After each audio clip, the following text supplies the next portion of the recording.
o como se ensina ou como a gente deveria ensinar a ler e escrever, que é justamente equilibrando esses dois polos, o polo fechado da língua e o polo aberto da língua. Né? Por um lado, a gente tem que dominar o sistema, conhecer as regras, conhecer as normas, mas que isso esteja a serviço de um algo muito maior, que é a libertação das ideias. E como é que a gente vai fazer isso? Bom, em primeiro lugar, a gente tem que articular os propósitos didáticos.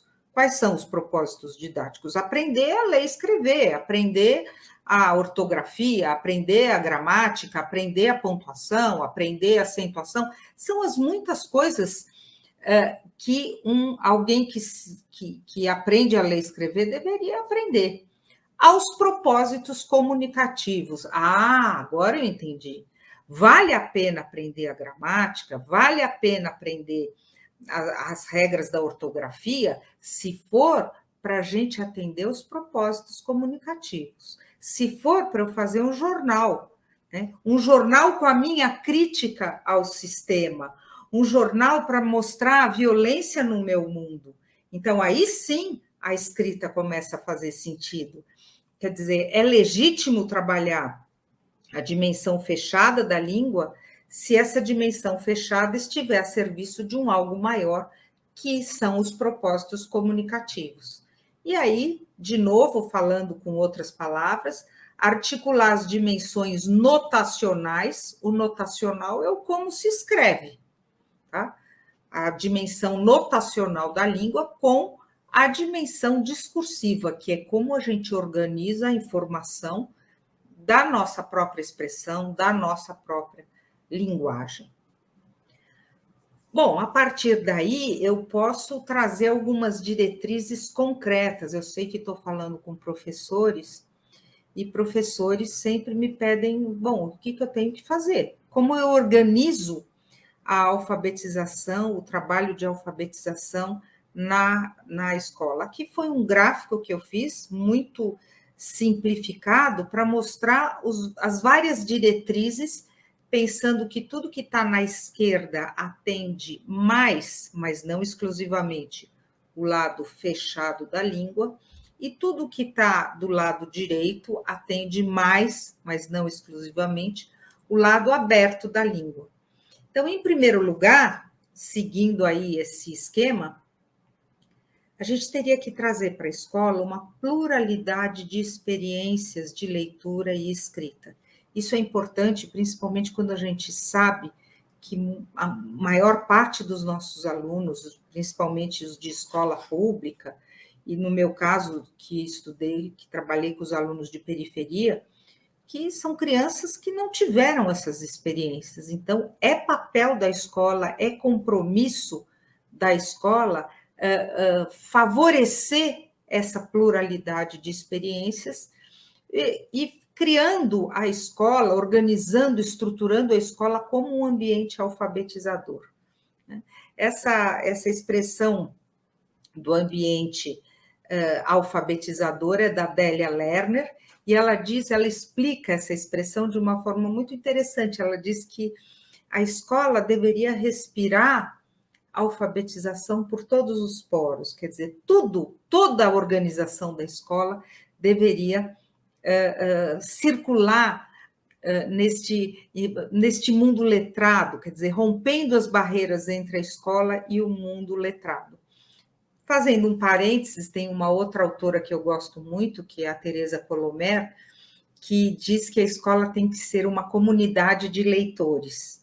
Então, eu acho que são duas expressões muito significativas e que nos desafiam enquanto professores. Será que a minha sala de aula, será que a minha escola é um ambiente alfabetizador? Será que a minha sala de aula, será que a minha escola é uma comunidade de leitores? Para que assim fosse, eu deveria, por um lado, e aqui é o lado esquerdo, trabalhar com algumas palavras estáveis e significativas. Normalmente são os nomes próprios, começando com os nomes próprios, porque as pesquisas mostram que os nomes próprios das crianças são muito significativos, quer dizer, é uma questão de identidade a criança conseguir escrever o seu próprio nome. E essas palavras que ficam estáveis, então aprende a escrever o nome do papai, da mamãe, do coleguinha e tal, essas palavras estáveis vão se tornar em referências para outras reflexões sobre a língua escrita. E, ao mesmo tempo que a gente faz isso, a gente teria que propor situações significativas de leitura escrita. Então, eu trabalho com as palavras estáveis, mas eu trabalho também, por exemplo, com a contação de histórias, com o círculo da biblioteca, com o debate sobre os livros, né? Eu vou aí contagiando os alunos para o encanto e a beleza do ler e escrever. Depois tenho mais uma dupla aí, por um lado, fazer reflexões sobre a língua escrita nos seus aspectos notacionais, né? Será que o K do Carolina me ajuda a escrever o K do camelo? Será que a palavra cavalo me ajuda a escrever vaca? Né? Então, a gente vai, a partir dessas provocações, desafios, a gente vai desafiando os alunos a pensar no como ler e escrever. E, por um outro lado, né, para equilibrar essa balança, a gente tem que promover reflexões sobre a situação comunicativa nos seus aspectos discursivos. Como é que eu digo o que eu tenho a dizer? Né? Como é que eu organizo a minha informação? E aí a gente pode pensar numa série de atividades, como, por exemplo, escritas coletivas, em que as crianças vão ditando um texto para a professora e a professora vai organizando a escrita, mostrando que um texto é sempre uma resolução de problemas, no sentido de que a gente pensa, o que eu tenho a dizer, para quem eu tenho a dizer e como eu vou organizar, o que eu digo primeiro, o que eu digo depois. Né? E num outro par que a gente tem lá embaixo, por um lado, ampliar o conhecimento sobre a língua, sobre o funcionamento da língua, e isso eu vou dizer para vocês, não é uma atividade só de primeiro e segundo ano. Eu acho que a gente tem que aprender a língua escrita a vida inteira. Cada vez que você para e vai procurar uma palavra no dicionário, você está aprendendo a ler e escrever. E, por outro lado, investir para ampliar o desejo de aprender e usar a língua escrita. Então, tão importante quanto aprender a ler e escrever é ser um usuário da escrita, né? É aprender a fazer uso desse conhecimento. Então, veja, eu botei esse esquema aí sempre para marcar que a gente tem que equilibrar os polos da língua e oferecer diferentes experiências. Tal como está, parece muito quadradinho e muito simples, né? Muito reducionista. Ah, bom, mas daí, pensando naquela teia que é o processo de conhecimento da criança, eu gostaria de ilustrar algumas das milhares de competências que a gente tem que desenvolver com as crianças. Pode clicar? Ah, são tantas, né? Então, eu penso em eixos de ensino no sentido de formar competências de aprendizagem. E aqui está só uma pequena amostra. A ideia, como eu disse, é que a aprendizagem é uma teia, um bordado artesanal, e que a gente vai ligando coisas com coisas, né? A partir de eixos de elaboração cognitiva, quer dizer, a criança que pensa.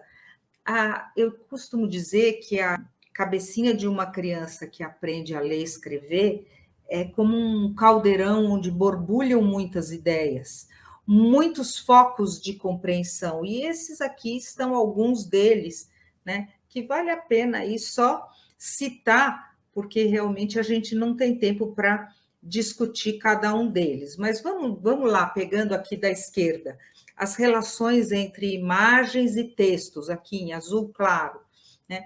Para nós, adultos alfabetizados, é óbvio qual que é a relação entre a imagem e o texto. Só que essa relação é diferente se for um gráfico, se for um mapa, se for uma história em quadrinho ou se for um conto de fadas. Para nós isso é óbvio, para eles não. Então, a criança tem que construir todo um eixo de pensamento e de elaboração para entender como que imagens e escritas podem se relacionar. Outro eixo de cognição seriam as funções da escrita. Para que serve a língua escrita? A língua escrita serve para informar, no caso de um jornal, ou serve para convidar alguém, no caso de um convite, ou serve para garantir a memória, quando eu vou no supermercado e faço uma lista de compras. Então, a escrita tem diferentes funções e atende diferentes propósitos da vida social. E esse é todo um eixo cognitivo aí, um campo de elaboração da criança muito grande, né? Depois, gêneros e tipos textuais. Como é que a gente organiza? Como é que a gente constrói a informação que a gente quer trazer para alguém? Então, gêneros, é uma carta, é um e-mail, é um cartaz, né? É uma piada. Então, a gente tem que pensar em gêneros de escrita e tipos textuais. Como é que essa escrita está? É uma descrição? É uma narração? Depois, estratégias de interpretação. Como é que a gente consegue ler? Não só decodificando, mas lendo, às vezes, o que não está posto, lendo o subentendido. Então, as estratégias de leitura vão desde um momento em que a criança não consegue ler e consegue só ver que ali está escrito Coca-Cola ou McDonald's, porque ela conhece essas escritas, até quando você, estudante de educação, vai buscar num livro como é que eu arranco o sentido desse texto que eu estou lendo. Convencionalidades e arbitrariedades, esse é um outro campo, isso diz respeito, por exemplo, à ortografia, porque tem regras ortográficas que são convencionais. Por exemplo, eu tenho que colocar a letra maiúscula em substantivo próprio. Ou arbitrariedades, por que açúcar é com C cedilha e não pode ser com 2 S? Porque a história da palavra não me permite fazer dessa forma. E aí, vamos generalizar, né? A gente tem as variações quantitativas e qualitativas, que é justamente as hipóteses da Emília Ferreiro, né? Que variações quantitativas e qualitativas é quando a criança se pergunta com quantas letras eu tenho que escrever e com quais letras eu tenho que ler e escrever. Para mim, esse item é bem importante, porque eu, quando vou nas escolas, eu entro nas salas e pergunto, como é que estão os alunos, estão aprendendo a ler e escrever e tal? E os professores, muitas vezes, me trazem aquele número pronto. Eu tenho tantos pré-silábicos, tantos silábicos sem valor, tantos silábicos com valor, tantos silábicos alfabéticos e tantos alfabéticos. Isso me diz muito pouco. Eu acho que é importante, e eu acho que a gente tem que lidar com isso.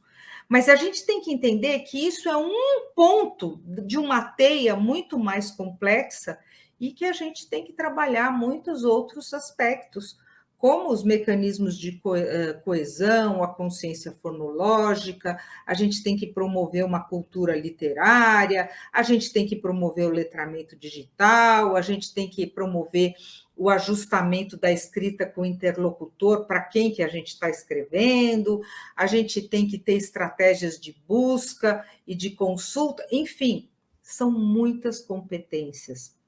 Então, embora no slide anterior eu tenha mostrado para vocês as diretrizes para equilibrar o lado fechado da língua e o lado aberto da língua, é preciso pensar aquelas diretrizes a partir de inúmeras competências e que estão sendo trabalhadas, elas aparecem muitas vezes na BNCC, que aparece lá como uma lista, sem que a gente tome consciência de que essas competências não são itens de uma lista, mas que elas são conquistas feitas a partir de uma grade, de uma rede de conhecimento e que tem que ser promovida pela escola.